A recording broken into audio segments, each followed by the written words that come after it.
CataractCoach.com, podcast series, episode number 131, with Dr. Claudio Trindade, transforming a great idea into reality for patient care. Here's how to do it. Now, the invention he had here is this diaphragm or implant that you put in the eye, and you can put it in the bag or in the sulcus, and it's a pinhole. So it's the extra focus implant. It's 6 millimeters in diameter. It's used as a piggyback, and you can see here in this patient with keratoconus, it ends up giving a small aperture. It also is invisible to infrared, so you can still examine the retina and see right through it with infrared light. So here again, implantation is an IOL going in the capsular bag, and you can put in any lens you want, high-powered toric, high myope, high hyperope, whatever you got. Then you put the extra focus implant in as well, and this opens up. You can put it here in the capsular bag, and that is the new device. So what a brilliant idea, and here's his story of how he took it from just an idea to reality. Let's learn. Welcome back to our Cataract Coach podcast. Today, I have a very special guest who's going to teach us how to get something from an idea to an invention to having it in your hands in the operating room. And that is Dr. Claudio Trindade from Belo Horizonte, Brazil. Hi, Uday. Thank you for having me. My pleasure. And I hope I did okay in the pronunciation. I'm still learning to pronounce the Brazilian words. It's perfect. It's getting better over time. Right. Now, for those who don't know, you had an incredible idea. When you were very young, you had an idea for your extra focus pinhole to treat irregular corneas. The idea was so great, you won many awards from it, including one from MIT. And you were also, in 2017, the youngest person ever to win the ASCRS Grand Prize Film Festival. Oh, yeah.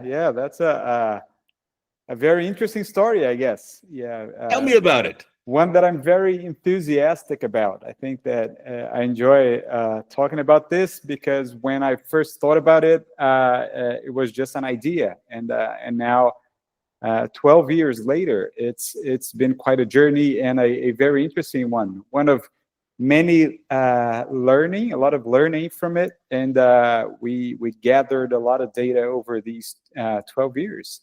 So it all began with a prototype back then with a 3 closed loop haptic design, and it evolved over with different models, and finally in 2016 it was CE marked with the 2 open C loops, and it's a very interesting concept.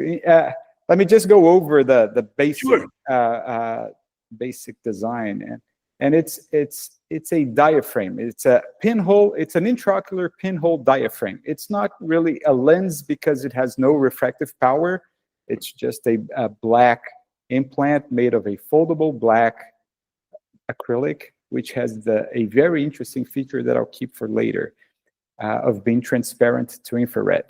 And the purpose is to be implanted in a piggyback configuration on top of a previously implanted IOL. Okay.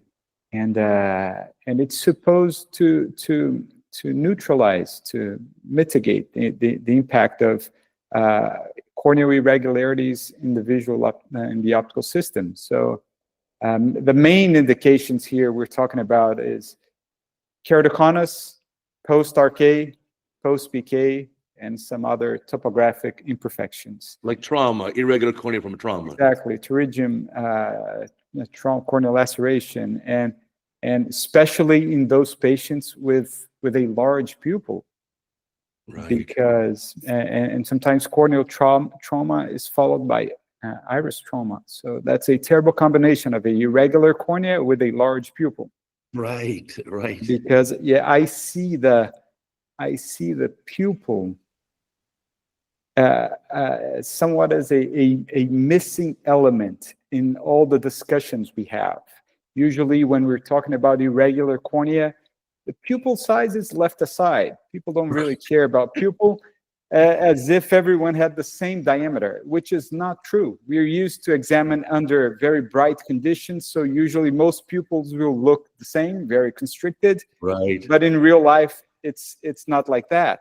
And I like to say that the pupil is somewhat the gatekeeper of high-order aberrations into the eye. In a perfect cornea, the pupil size pretty much doesn't really matter much.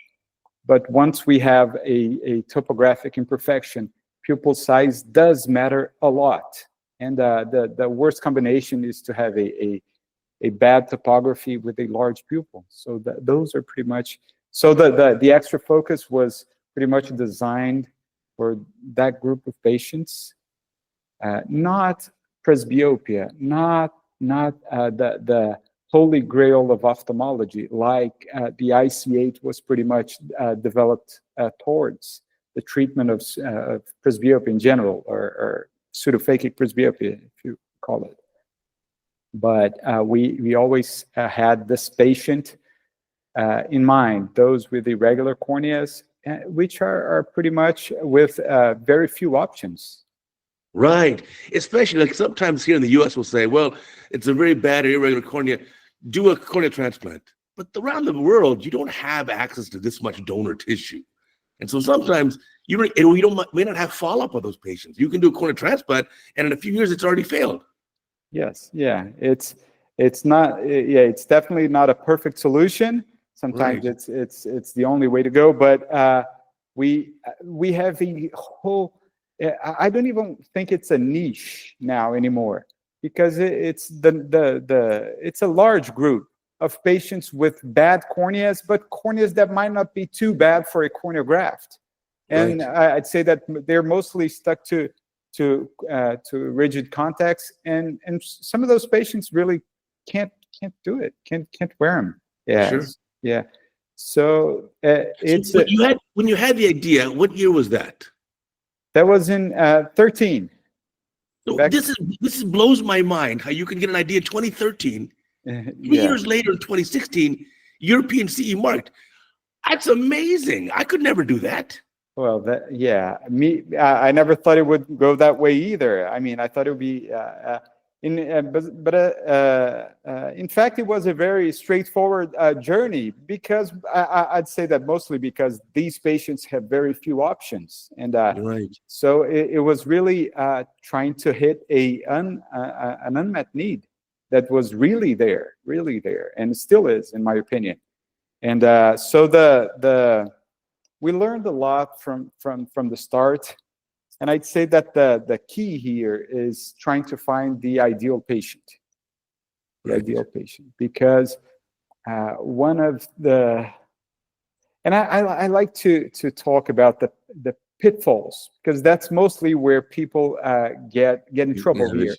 Because since it's such a simple principle, and it's a pretty much straightforward procedure, people might overthink or they might over-rely on the pinhole first for cases that are not ideal.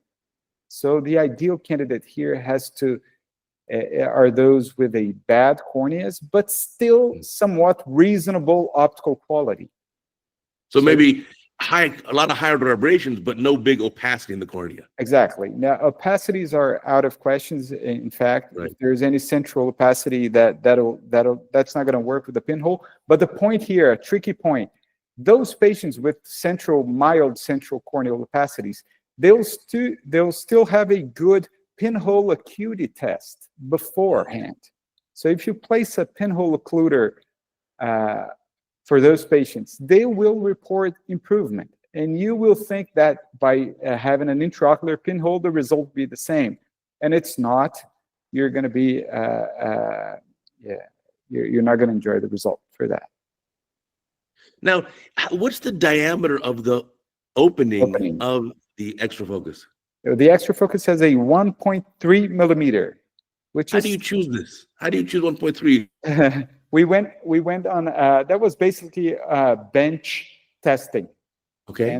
And we actually had 3 prototypes, 1.3, 1.5, and 1.7 that we used in many different patients. But the 1.3 showed to be the most reasonable aperture for most cases. Yeah. And we plan to have at least 2 options, 1.3 and 1.6, for different cases. Yeah, for better corneas and more compromised corneas. but which is a similar aperture than the Apthera lens that came after it, came after the extra focus. I remember presenting the first paper on this in Boston at the ASRS in 2014. And a year later, we saw the first papers of the IC8, back then manufactured by AccuFocus. And the AccuFocus IOL has a slightly larger aperture of 1.36.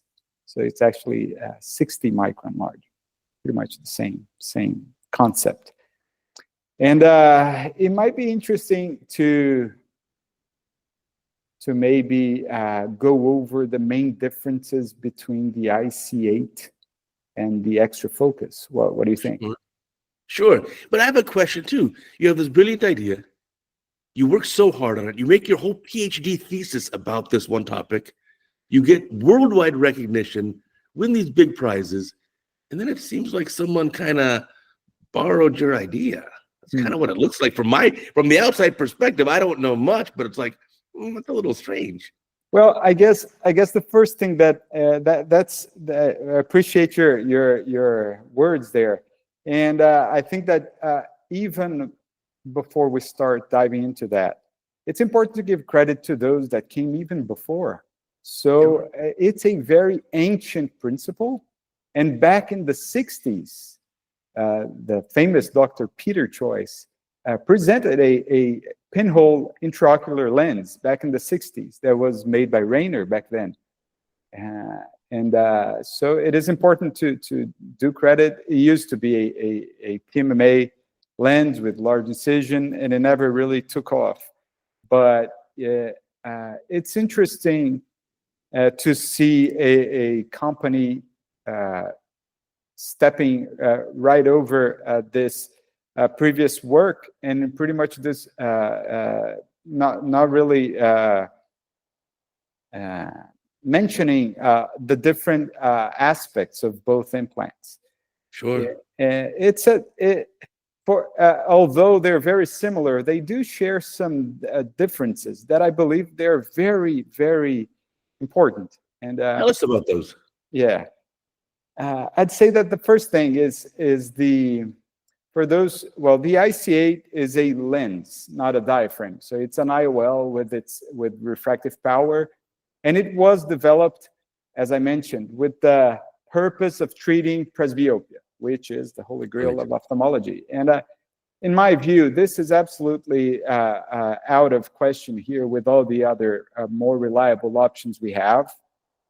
And as soon as this implant reached market, we saw a shift towards more of a niche product to treat irregular astigmatism, which is what we've been doing. However, some of the features of the IC8, it's just not suitable for that purpose, and I'll go over that. The first one is probably the fact that it requires a very large incision of 3.2, 3.4 millimeter incision. That's already a problem, especially in post-RK cases, because you really want to keep that incision as small as possible to try to avoid the unzipping of the radio incisions. And another point is a very limited power range. It used to be from 15 to 27. Now they went down to 10 to plus 10 to plus 30. But it's still not the same as usually in keratoconus. Very frequently, you will need a very low-powered lens. And in post-RK, you will need a very high-powered lens. And most importantly, you will need toric. You will need toric. So, and it's usually a high-cylinder toric. So one of the main advantages of having a third-party pinhole piggyback option is that you can use pretty much whichever lens you need. And you can use high-powered toric lenses, which are a very good combination in specific cases of keratoconus, in post-RK, post-PK. So you really cannot do very well without a toric, without extreme powers, with a large incision, And with the extra focus, you also have the possibility of doing a secondary implantation. Right, and someone who's already pseudophakic. Exactly. And also has the beauty of reversibility, which is much easier just to remove in case that the pinhole doesn't work well for that patient. So there are many. There's one more critical thing, which I'm still waiting for you to say, which is the ability to look through it. Yeah, exactly. But for an ophthalmologist to examine the retina unimpeded. Exactly. That's the beauty of it. And I think that we can go into that right now. The black material of the extra focus has this amazing feature of being transparent to infrared light. And fortunately, we use infrared light in ophthalmology for decades now. Right. And so you can pretty much see through the extra focus with zero difficulty using infrared cameras, such as those that power many retinal cameras and OCTs and now even surgical microscopes. So you can see through it.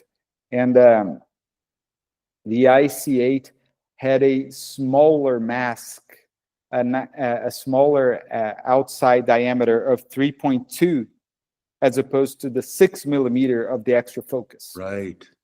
So you could dilate and kind of see outside of the mask, but that comes with its own problems, because once this patient dilates any larger than 3.2, which is not too large, that's pretty frequently, you see patients with larger pupils, they will get light outside the mask, and that will cause glare, that will cause halos. So that's this possibility of seeing outside the mask comes with the price of halos. So in my opinion, it's better to block everything and be able to see through with infrared. Well, but that does come also with a drawback, the extra focus. Which is what? Because you should expect a very important reduction in luminance. So there'll be less light reaching the retina. Of course. There might be some dimming of the vision, some darkening. And but that's where it's tricky, because one might argue that you're going to have terrible night vision, and it's just not going to work. And when in fact that's not what we see. Those patients with keratoconus, they hate their night vision before surgery. Right. Because of all the scattering and the aberrations that they see through. So once you reduce the light entrance, they will get sharpness. They will reduce luminance. They will report some sort of dimming under very low light conditions, usually like a movie theater or at night when they wake up at bed. But during outdoors, like night driving, they report improvement in their overall vision, despite a sensation of darkening. So that's the point. If you choose the patient properly, the benefits will outweigh the drawbacks that do exist. Is it okay to put it bilaterally? So bad keratoconus, both eyes. Well, that's a good point too. It is. We have a paper published on that. We have a large series. First, I just want to remember what my experience looks like over these 12 years. We are almost hitting 600 implants now. Wow, that's a great track record. Exactly, over 12 years. So that's a very decent follow-up. And we have many bilateral implantations. And usually we try to not do it very closely. We do one eye and wait to see how patient will report darkening. And many patients come back and just they want to do the same thing in the fellow eye. We try to wait a little, and we in specific cases we do go bilateral, and with good results. There is a larger chance of the darkening becomes problematic, and but on the other hand, there is an interesting thing. We had a couple of patients that reported that after the second eye, the dimming actually reduced. Oh, interesting. Like ocular summation and Probably because of the dark adaptation mechanism that kind of kicked in after both oh eyes yeah, yeah, are for sure. reduced. So once you had only one eye implanted, probably retinal sensitivity was not high enough because the dark adaptation didn't really set in. And after the second eye, the darkening sensation actually reduced. But we've had the opposite reported too. So this is kind of a Pandora box here, and you have just to be careful about it. Yeah, Well, that's a and great track record. 600 eyes in 12 years is like one a week. it is. Yeah, that's Nice. yeah. We've had a very large series in all different scenarios. So pretty much everything. We even had a decent series of dissatisfied multifocal IOL patients, older versions that were complaining of halos and glare with multifocals with an open capsule that we actually performed the implantation to reduce the dysphotopsia with very good results too. Now, can we, in the pre-op area for a patient, show them a pinhole occluder and say, this is about what you're going to get? Or is that not accurate? No, that is a tricky point, but it is accurate for the right patients. So I usually try to get a look if this patient seems reasonable. And first thing is the cornea still within a reasonable optical quality? So I would say any keratoconus below a mean K of 60 is considered if the cornea is transparent. So we're talking about very advanced cones here. Right. And the same for RK. In corneas in the low 30s are still reasonable. But anything below that or above 60, you have to be careful, even if the pinhole occluder shows a good result. Because in those cases, the results are not very good. So, so within that possible candidates, yes, if you throw a pinhole on top of the best refraction, not just the pinhole, you have to perform a manifest refraction, try to find the best corrected vision, and then throw a pinhole on top of that. And that's what you expect. That's very, very, yeah, very, very interesting. But yeah, I think you're right with those extreme corneas, like less than 20, more than 60.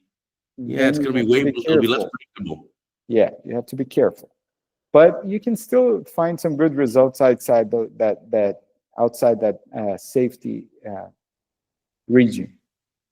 For sure. Yeah, but usually but again, it's very important not to overly rely on the pinhole for the solution of the case, because the pinhole by itself, it's not gonna do a miracle if this patient is way outside emetropia. He's got a huge refractive error. You have to correct that and then throw the pinhole in. So that's why you said you can choose any lens you want. Let's say for a keratoconic patient, these ultra myopic, really probably single-digit power IOLs, toric if you need to. Yes, try to do your best to find your axis, and then the pinhole on top of that. And the patients with larger pupils are the ones that, of course, are going to have a more impactful result because of the pinhole, because they're going from a very large, inviting aberrations in pupil to a very strict gatekeeper, a 1.3 millimeter pupil. And so that's a good point. And I was always, back then in the early days, in 2013, when I was doing my corneal fellowship, and was just trying to improve my PK, just trying to find peace among all that PK cases. The patients pretty much presented the solution, because if you go to a busy corneal clinic waiting room, you see patients squinting. And they pretty much they can have the glasses. They've tried every prescription. They've done many surgeries, but they still squint a lot. And that's pretty much that shows the power of the pinhole for irregular corneas. Yeah. So Yeah, that's amazing. So again, in general, you're trying to, let's say, debulk 90% of the refractive error with the IOL, yes, and then let's say the remaining high order aberrations, et cetera, you clean up with the pinhole. But exactly. don't rely on the pinhole to do all the focus. Yeah, don't be lazy with your IOL calculation and we're gonna have a pinhole in there, it'll take care of the rest. No, don't trust that. And don't trust that you will be spectacle free either, because you Right. might need glasses afterwards. Yeah? And these patients are really happy if you find some glasses for them. It's not that they hate wearing glasses. They're used to only being dependent on rigid contacts. So if they have a prescription, they're not going to be unhappy about that. And so you try to, yeah, exactly. You try to go as close to emmetropia. Actually, I usually try to overcorrect a bit, and I aim for a myopic result around -1.5. Okay. Because that'll give a very solid near vision without much compromise of the distance vision with the pinhole on top. Right, because you have a larger depth of field focus with, yeah. Exactly, sure. Yeah. And so usually I can even go further into the myopia here, into -2, and pretty much prescribe glasses for distance, and that's probably my go-to target. Fantastic. Now, can I talk a little bit about the process? So every ophthalmologist I've ever met is smart. In fact, almost all of them are smarter than me. I always feel like I'm behind. But how do you get a great idea, which clearly this was a brilliant idea, and then how do you develop it, go through different versions of it, iterations of it, and then how do you finally work with a company to get it actually made and marketed and sold? What's that whole process? Well, that's a very good point, and I didn't have the answer when I first started. I mean, I went with the flow here with my intuition and and what I learned from it is that you really need a good team. You need a good people around you to support that. And I found this with Morcher. Morcher was an amazing company for that. People you just call them one day. You just pick up the phone and call Morcher. Hey, Morcher. Well, I'm doing surgery here in Brazil and I have an idea. I did reach out to them, and I wasn't expecting any response, and they did reply back. And I went to meet them in Stuttgart, in Germany. I wanted to have a one-on-one conversation with them back then in 13, and I did that, and they also presented a drawings of a somewhat similar design, but actually incorporated into the IOL from Dr. Vorosmarty from Austria back in the 80s. So I'm trying to give credit to those that really came before me. Peter Choice did, Dr. Vorosmarty, and I joined in 13. And Morcher presented the first prototypes. And we were very fortunate in ophthalmology to have video education, and that played a major role for me in this development, because I've always been very I put a lot of effort into my videos and my video production and high quality imaging, and the best as I can. So we did this since the beginning of this project, and we presented this with video all over the place. And much to my surprise, the feedback was very positive since the beginning. And yeah. So 2013, you're a young doctor. You just finished your training. Exactly. You don't have any gray hair. In fact, you don't have gray hair now, but still, you were very, very young, and you can just go and meet with these. Well, amazing. I didn't have gray hair. I didn't have much confidence either. But I did have. But I remember seeing those patients squinting, and I knew it was a nice principle, and I knew that the basis of overall was very well accepted. It wasn't something out of the blue.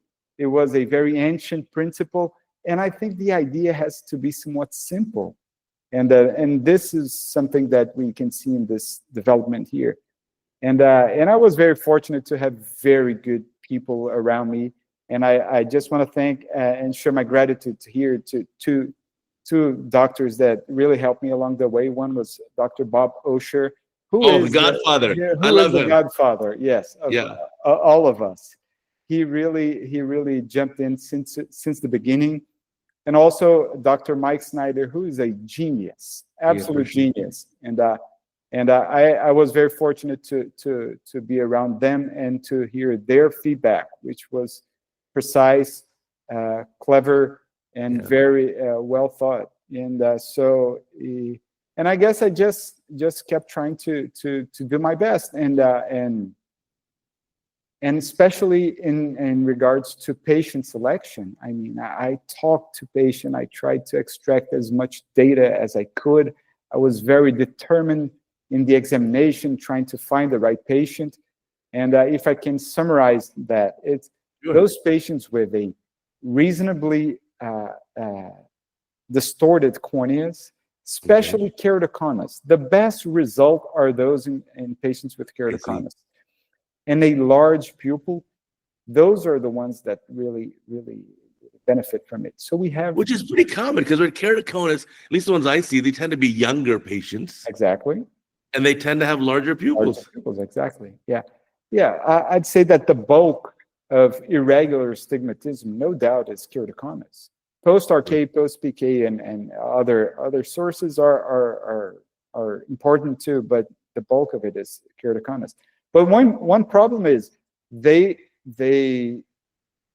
have, and another point, they have a reasonably healthy eye despite the cornea, which is not the same with post-RK. Because post-RK are usually high myopes, they have floaters, they have retinal problems, way more frequent, glaucoma. They're more difficult because of that. They have and they're older. They're older. They have corneal fluctuations. So it's trickier. It's trickier. That's probably why we have better results in keratoconus. Because of all that together, but this combination of a healthy eye, a larger pupil, a somewhat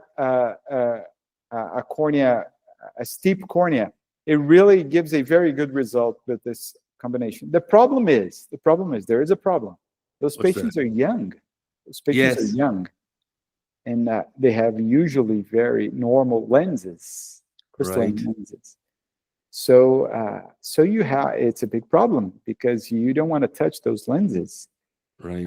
But given our experience and our long track record of great results in keratoconus patients and cataract, we moved forward into younger patients and doing clear refractive lens exchange for keratoconus in younger patients with keratoconus, in which we are out of options here, in which we are considering DALK.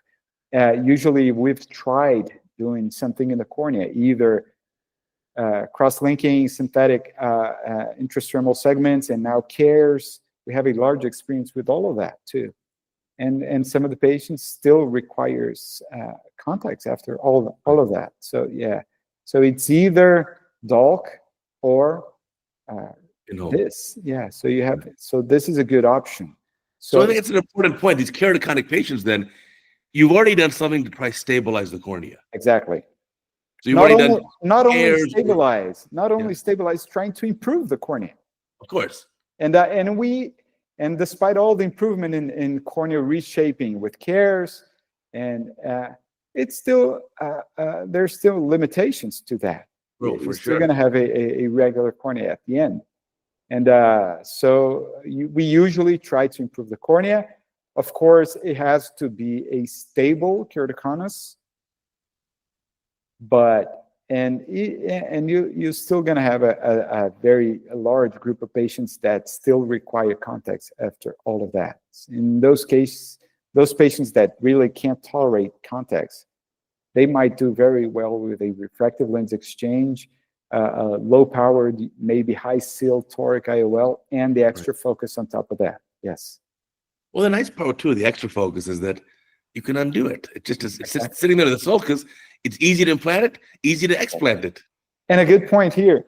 It began as a sulcus implant. the initial purpose was to implant it in the sulcus. But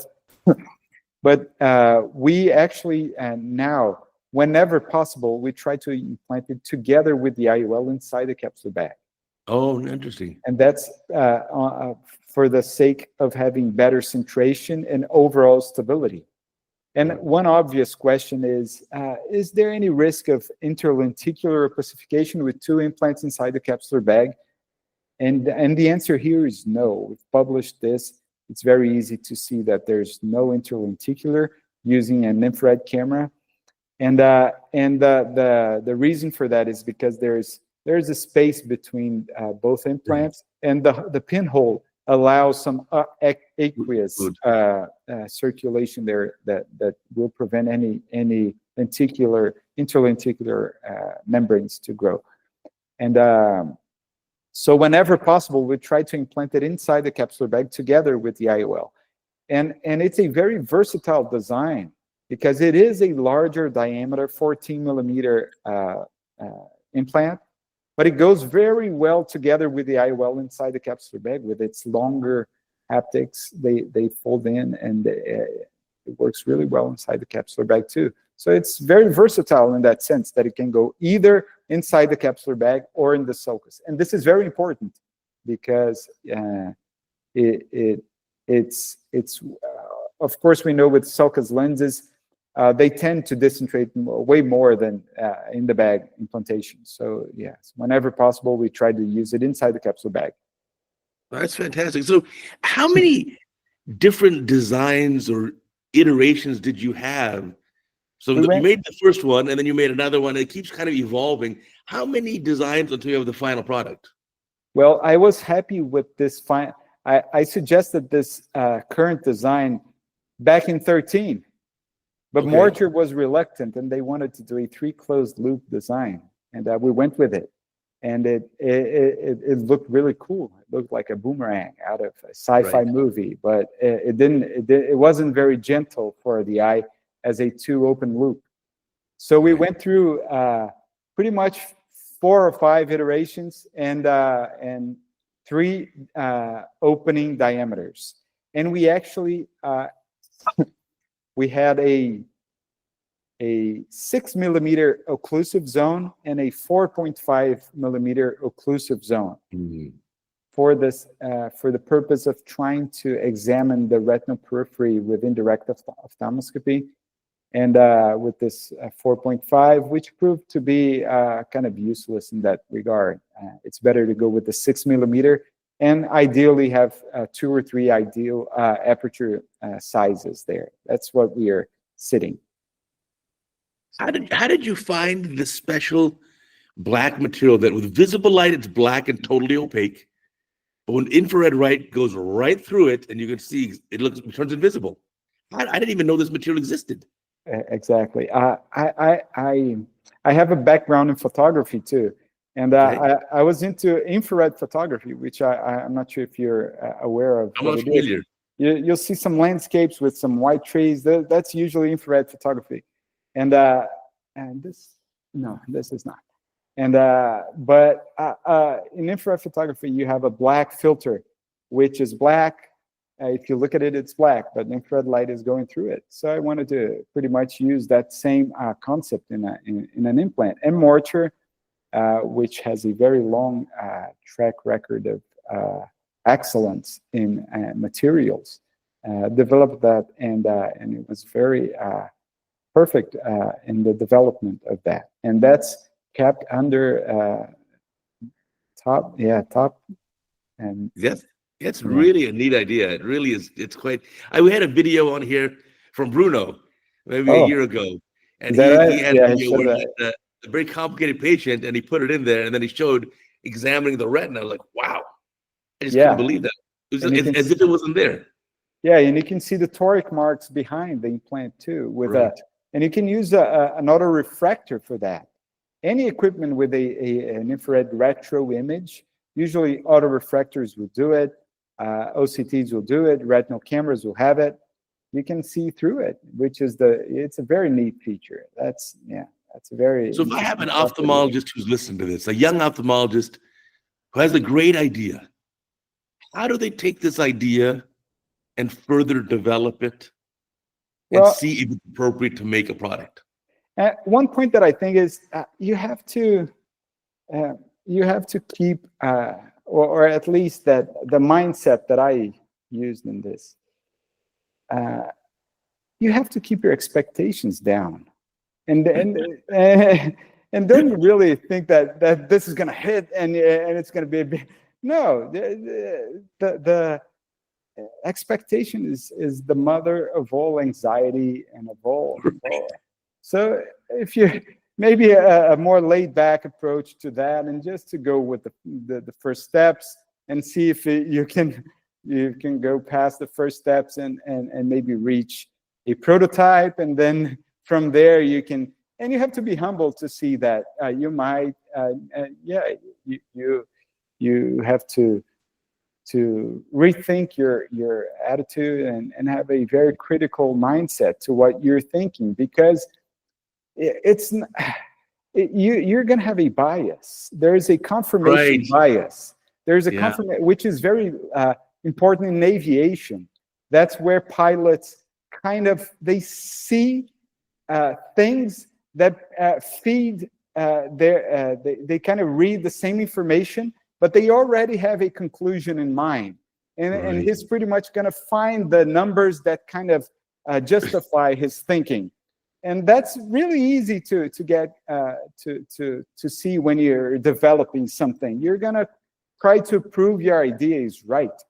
And it's not going to work this way. It's not going to work this way if you think your idea is right, but the numbers all show the different way. So you have to be critical of yourself. You have to be humble. You have to be inventive, and you have to pretty much have low expectations with it all, and do your best. Do your best. I'd say that at least this is my path, and try to avoid confirmation bias, because that's your number one enemy. That has killed many pilots flying. They thought they were right, but they weren't. And so it's a good way to approach this, I guess. Sometimes it's hard for us to be open to criticism, because the idea, this is my baby, this is my idea, of course it's going to work, of course it's good. Exactly. And you stick to that with your entire strength, and it's not a good point. Yeah, it's not a good way to go. Yeah, and then like finally persistence. This doesn't happen overnight. Exactly. In fact, I was so surprised that you could do it in 3 years, which is amazing, because to me, these kind of projects take way more time than that, many, many years. Exactly. And most of these ideas that we have, at least that I have, most fail. They're not good. Exactly. Yeah. They don't work. You're right. And again, it has to be a real unmet need. The principle has to be simple. It has to be commercially feasible. I mean, which is an advantage of the extra focus over the IC8, because you pretty much have a third party pinhole. You don't have to have a set of lenses with different powers for a specific, for a very niche group. So this is another advantage. And but and we also had a very large challenge along the way with the pandemic, and with the changes in the European regulatory device regulations, which brought a large difficulty to many European companies. And Morture is trying to overcome some of those challenges that are recent. And so that's something else. Yes. Again, it takes time. It's other people might have probably thought of it before you. Yeah. Sure. In my case, yeah, I'm telling you. No, for sure. I appreciate how you giving credit where credit's due. And, probably my most favorite part is you say, it's kind of what we tell our patients. You want to set reasonable expectations for the patients, but then we, with this, as ophthalmologists, with these ideas, we need to also kind of limit our expectations. Exactly. Yeah. And it's a good approach, not only to developments, but in life in general. I mean, sometimes you have to change route. Yeah. Yeah, sometimes I have a funny saying. I said, I'd like to lower up my expectations. And then sometimes I'm just pleasantly surprised at the outcome. Like, wow, better than I expected. Exactly. That's a good way to go. So I think one more thing that we talked about just briefly, but I think it's so important is even in a normal eyes, we need to be checking pupil sizes better. So what I do in my clinic now, I have, as you know, you have a patient who comes to you with a 2 millimeter pupil in mesopic conditions. And this patient, you're not going to put a trifocal in. You'll never get the benefit of all the rings. But I think sometimes when we see the patient, if we either at the slit lamp, if they're not dilated, the bright slit beam means the pupils are tiny. And then a lot of times I'll come in the exam room, the patient's already dilated. Exactly. So I don't even know what the standard pupil size is. So that's why for all my cataract patients now, in fact, we get this auto pupil size of mesopic and photopic before anything happens to them, before drops go in. Well, if there's something that I wanted the people to get from this talk now, it's probably this. So you really hit the nail on the head here, because pupil is still not looked properly, I'd say, and it needs to be for every condition.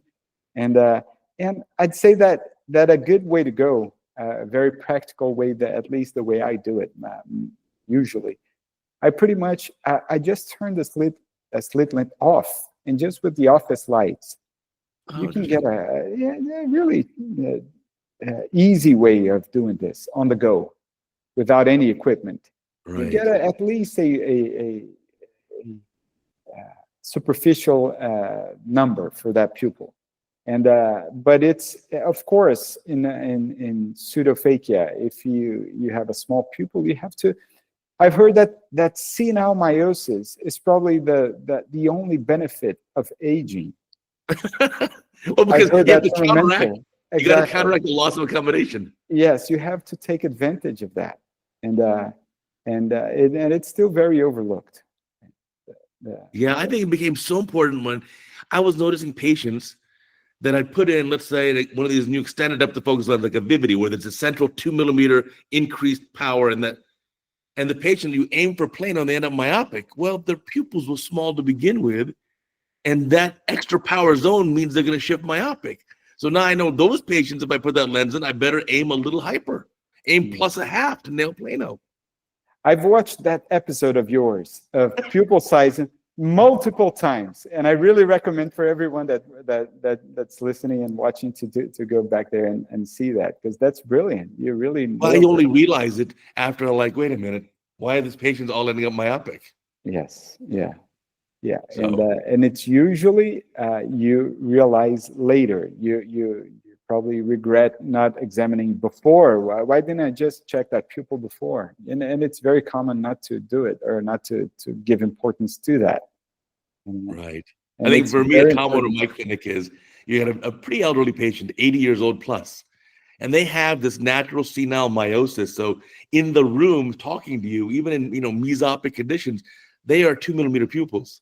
And they come in saying they want a trifocal lens. And I say, no, let me just put a monofocal. Trust me, you'll be thrilled. Yeah. And then they're so happy. And they would have never gotten even the benefit of any of those trifocal rings. Or exactly. Exactly. So, yeah. And when you have a compromised cornea, the focus shifts totally to the cornea, which is right in front of you. Right. So that's even less of a topic to check the pupil. So another key takeaway here is to double check your pupil in patients with irregular corneas, because it does matter. No, it does for sure. I mean, these are obviously lessons we learned the hard way, but generally it's funny. When we first start off as a checking pupils, look for an APD. Right? You're right. Yeah. Every first year resident would check for APDs, but oftentimes not exactly documenting pupil size. Yes, exactly. Yeah. And so, and amplitude as well. Not only the size, but how fast they dilate, it's a very important information to have, especially with the irregular corneas, and even in the decision making, the decision of an intraocular lens for cataract. Yeah. Right. So, like, another good example is, so I'm -2, and I often just walk around without glasses. And people are like, well, how can you just walk around with no glasses if you're -2? I was like, well, you know what? I actually had my own pupils checked, and I have relatively small pupils. So to me, it's just not that bad. -2 is pretty good. It might. I'm sure it plays a role, that small pupil there, and Right. yeah, and yeah, it does. Well, if it didn't, it wouldn't be important in photography. Photography, the diaphragm is a major. You Yeah, control aperture it. size is everything. Yeah, so you have to have control of that, and so it is a very important point to keep in mind, pupil size and Yeah, it made a huge. I was recently in a video for our sister channel, Retina Rounds, of how to do a dilated, depressed peripheral retina exam. I was the patient. Oh And I was like, I haven't had my retinas checked in a while, and I'll be your model. I'll be your patient. And so I had my retina guy examine me, and obviously I was dilated. I couldn't believe how much worse my vision was. Yes, exactly. It was terrible. And then -2 felt like a real disaster. That was probably a very learning experience for you. Right. And luckily my retina periphery is okay. Yeah, exactly. And imagine if you have an imperfect cornea, that's even more more important. Yeah. And so it is the iris is a very important element of the eye, and the pupil is also a very important point to be considered. So let me sum this up here. Let's do an example of a patient. You got a patient who comes to see you, let's say 50 years old. Patient's 50 years old, has keratoconus, already had all the treatments done, had some cross-linking, had some cares, had okay, and they're wearing a hard contact, which now that they're 50, they can't really tolerate anymore. And so the vision's terrible. And how do you decide what to do? Well, usually you try to perform a good manifest refraction, and we in Brazil are fortunate to do our own refractions, which is not, I wouldn't say it's the most pleasant experience, but at least it's important. That's a hard refraction, because they're very hard. Exactly. You ask them better 1 or 2, they say, I don't know. Yeah, exactly. It's actually more of a range, a refraction range, than a refraction itself. And usually I try to reach at least 20/80 or 20/100 with the best correction. If it's somewhat below that, it's a red flag for me. This might be too compromised. So I usually aim at around 20/100. Try to reach that with any refraction. If you get a -8, -6 still, that's what we're talking about here. And it's usually those prescriptions that are pretty much impossible to wear. A -8, -6 still. Yeah, it's impossible. Yeah, it's impossible. It's pretty much uncorrected or rigid contacts. And but still, they benefit from -8, -6. That gives an estimation that the cornea still improves. Otherwise, if it's a very advanced cone, you can try. It's not going to get any better with a refraction. Sure. So if the patient goes from, say, 20/800 or 20/400 to 20/80 with a very, very with this type of refraction. Yes. Then on top of the refraction, on top of that, I throw a pinhole. Usually those patients smile and say, "Oh, now I can see. Can you prescribe that to me? Can you do that?" I said, "No, I can't. But we might have something better." And those patients are the ones that I consider doing a refractive lens exchange or a cataract surgery. Usually they don't have any cataracts, and I'll do a refractive lens exchange either with a toric or a non-toric. That's a separate chapter. Sure. And would you do the non? Let's say their eyes are almost the same, very similar. Would you do the non-dominant eye first, or doesn't matter? I think with advanced keratoconus or moderate keratoconus, this dominance is really not playing much of a role here, unless they wear contacts, and you can really tell. I usually go with the ones that I expect the better results here. Sure. Something that it's around But so I try to I really try to take care of the low order aberrations with the IOL, and I really try to do my best with the power calculation with keratoconus specific formulas, and I usually aim myopic, I'd say -2, and then I during surgery, I'll do my pretty much routine surgery. 2 points here. I try to, of course, do a capsular polishing at the end to try to prevent, since this is a younger patient. I always do that, but especially in younger patients, I try to do this. I usually place a suture at the end of case. Cornea is biomechanically Unstable, yeah. Unstable, and we place both implants inside the capsular bag. And usually, my expectation is to have a very reasonable expectation. And we're talking about here patients in their high 50s of mean keratometry. Okay. So we have hundreds of patients who ended up 20/40 J1 uncorrected. Wow, 20/40. That's amazing. J1 uncorrected, but hundreds of patients like that. And with a negative prescription, I'd say -2, or with a slight cylinder, you might even improve to 20/30. So wow. We don't see this very often with DALK. Right. No, almost never. And it's filled with its own complications. Sure. Yeah. So it's an interesting alternative. It's something still, and of course, we try to do our best to make the cornea as best as possible before surgery. And yeah, for sure. So this is my ideal case. It's what I think over the years, what I found more impactful with the pinhole. It's not the patient with normal corneas and trying to improve depth of focus and trying to, no, just go with the trifocal or do your best and whatever. It's not presbyopia. RK, they're also good candidates too, but they're trickier.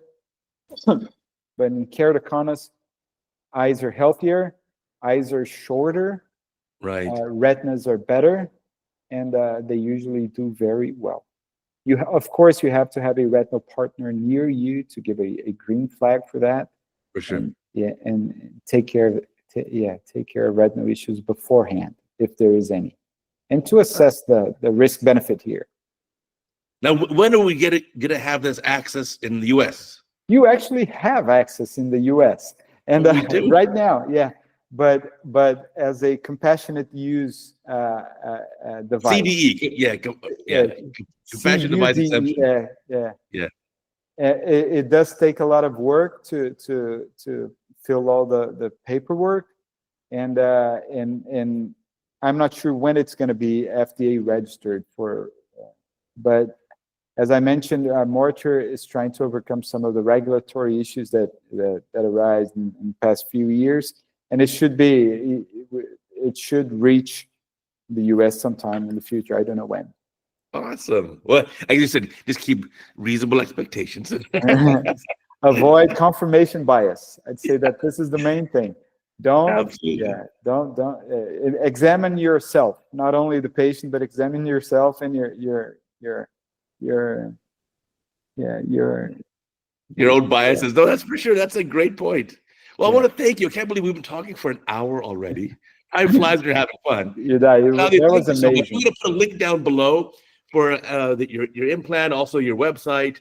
And if you have a great video you want to share with us, we're happy to feature that video too. Just send it on over.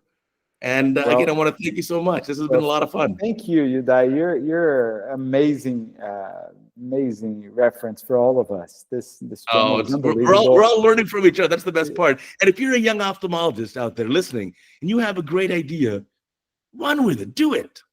Follow in Claudio's footsteps. Think about it. Do this. Do the research. Have reasonable expectations. But definitely pursue it. You can do this. I promise you can. Well, yeah, that's a good message. Yes. Go Fantastic. So I want to remind our listeners and viewers, remember, we got a new podcast every single Sunday on Apple, Amazon, Spotify, Google. Everywhere you find podcasts, you find the CataractCoach podcast. Plus, of course, we have a new CataractCoach video every single day. And check out our sister channel, Retina Rounds, which also has not only those videos, but also the Retina Rounds podcast every week, too. So until next time, I'll catch you later.